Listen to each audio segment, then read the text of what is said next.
Hello, everybody. Welcome to the show. This is Appeal to Reason on YouTube and Rumble. I wanted to go over a couple of videos from the Elon Musk Joe Rogan Experience interview that was posted yesterday. Big news came out of that Trump ended up getting the endorsement of Joe Rogan. I feel like the dream team is officially complete.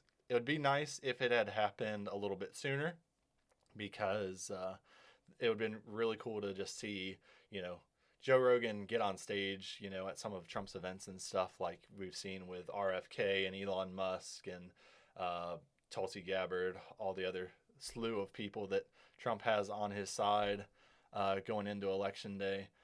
But I understand why Joe would wait a little bit longer to do it. He was trying to get Kamala to go on his show, which I think would have been, better for the country to get to, really actually hear her in a long format interview. She's only done, close to like an hour maximum. I think like her longest interview was on Call Her Daddy, which didn't really get too deep into any policies or anything, which you're never going to get that out of Kamala. She will wiggle and squirm and just give you, her 90-second rehearsed soundbite speech that she's given a dozen times already this week. So yeah, this is really the big news of the past couple of days. There really hasn't been much. I feel like we haven't hardly even seen Kamala since the CNN debacle where she went on that town hall with Anderson Cooper. But this is big news for Trump. Let me go ahead and play it for you. I was on the left until like 3 years ago. Like, I mean, it's not the left anymore. It's not the left anymore. Yeah. It's just like I think we obviously want. I mean, I believe like we want freedom. Like we want to maximize personal liberty. I think we want to be kind to people. We want to have empathy, but it's very important to have personal freedom and a merit-based society. And the left wants to oppress your freedoms, especially freedom of speech, and they want to have a non-merit-based society, with race-based and sex-based preferences. And it's like, well, wait a second. No, we just want people to succeed based on their skills and their hard work. And if they don't want people to express themselves about particular issues, then they're not doing the will of the people. And if they're trying to suppress people's ability to communicate, they're only doing that because they want to do things that people don't want them to do. Yes. And they want to silence opposition. That's all it is. And the 100%. fact that people can't see that and they want to call Trump a fascist, the whole thing is just through the looking glass. It's just. I mean, it's like one hoax after another that they're perpetrating against Trump. I mean, like they try to call the rally at Madison Square Gardens like a Nazi rally. I'm like, yo, there was like literally an Israeli flag in the audience. I think like a quarter of the speakers were Jewish. Like there were people of every race, color, creed, religion at that rally. Like, tell me what about that is Nazi? No, and yet. And so, really, I feel like this is one of the big things in their conversation that made Rogan realize that he really needed to come out and vote for Trump. I think everyone knew that Rogan was going to be voting for Trump. I don't think a lot of people expected him to actually come out and endorse him. I didn't really expect him to come out and endorse the guy. He's been obviously very positive of right-wing ideas for the past couple of years, with all the men and women's sports, from that to the whole, all the just authoritarianism during COVID. That really woke up a lot of people, and Rogan was definitely one of them, and he actually helped wake up a whole bunch of people, during COVID and all that. So this is, I think, one of those things where over the course of the conversation, I think Elon was there to try and, get the endorsement of Rogan, because he's, obviously a good intermediary between Trump and Rogan, because he's, pretty closely allied with both of them. Has been on Rogan's show several times, and I think they just both really like talking to each other.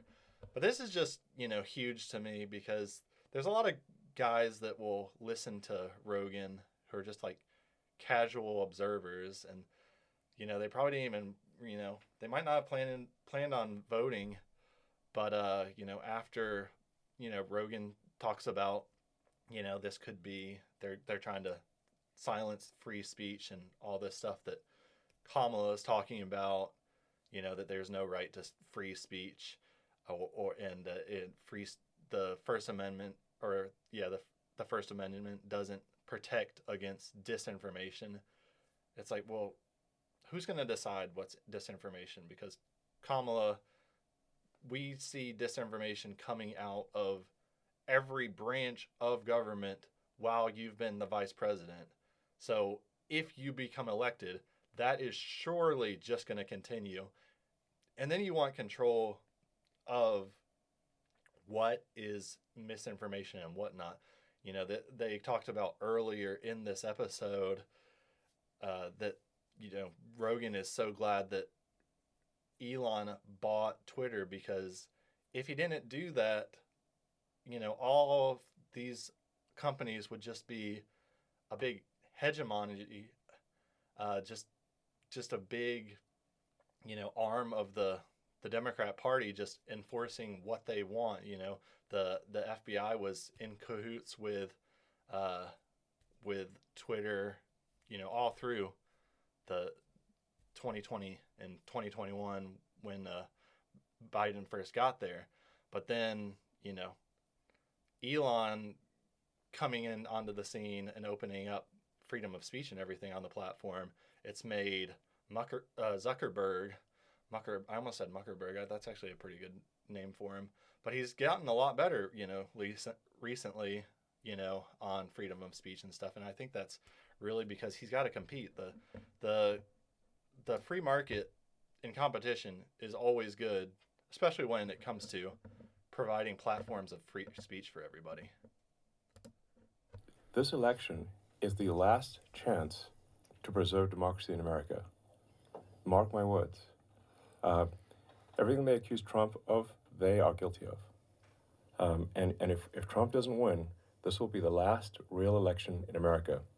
And we will, if the big government Kamala puppet machine wins, they will legalize the illegals in the swing states. There will be no swing states. Every election going forward will be a guaranteed Democrat win. And it'll actually be worse than California. The reason it'll be worse than California is because the one thing that keeps California from being super crazy is that you can move out of California, like you and I did. You and I used to be in California, but we moved to Texas. We're still in America. But if the Dems win this election, they will legalize enough illegals to turn the swing states, and everywhere will be like California. There will be no escape. So yeah, powerful statement there from Elon. I think that was really the closing argument that really convinced Joe that he had to come out and put his money where his mouth was, and actually endorse Trump. It's I think those were the two biggest issues for me, and it might be why that stuck out to me, but it's been the biggest issues this entire election for me, was protecting the First Amendment, because I've seen how pro censorship the Democrats are, and then also the illegal immigration, where it's just hurting so many Americans. They're giving so much money away that that we're toiling for months out of the year to pay our tax burden. Until April or May that you're basically working up until that point, and then the rest of the year you can actually keep the money that you make. So yeah, and then all that money is going to Ukraine and to illegal immigrants that all these countries around the world just to be wasted. And then now they're gonna try and bring all these people in and make it so that they'll never lose an election again. I feel like the Democrat Party has just lost their way so much and become so corrupt in how they just want to force. They just want to make the blue team win. They don't really care at what cost to the country it is. They just want to ensure that they're going to be in charge, and they've convinced themselves that they're on the right side of history because they're fighting. They've labeled,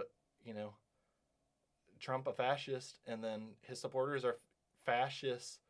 And best case scenario, they're just dumb garbage people, so or deplorables. So this has definitely been those have been the two biggest reasons why I felt like I would crawl over broken glass to vote for Trump. And I'm sure I'm not the only one out there that has felt this way. And soon enough, we'll see. Probably by the time most of y'all are watching it, we'll have election results, which hopefully will be a Trump victory.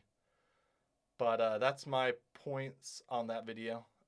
Definitely give me a like and a subscribe if you enjoyed it. Thank you for your time and attention.